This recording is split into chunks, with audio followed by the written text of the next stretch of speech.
So you're in the breakfast nook where Mr. Owen has his notebook and he's taking notes, and you tell him about the statement.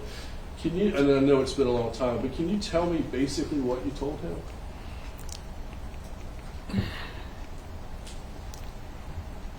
You know, I can't remember verbatim what I did, but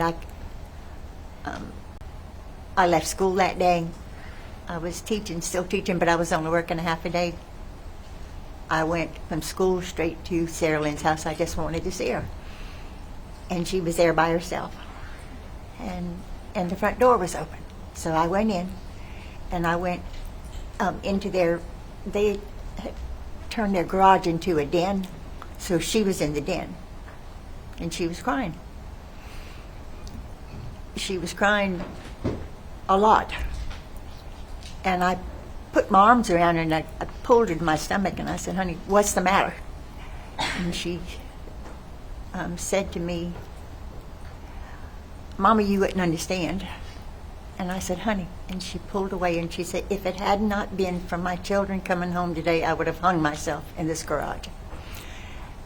And I pushed her back, and I said, "Sarah." And she said, "Mama, I wouldn't do that. I wouldn't do that to you, but I sure wouldn't do it to Bishop."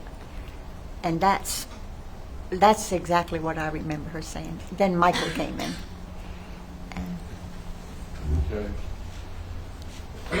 And you told Michael that y'all should take her to the hospital.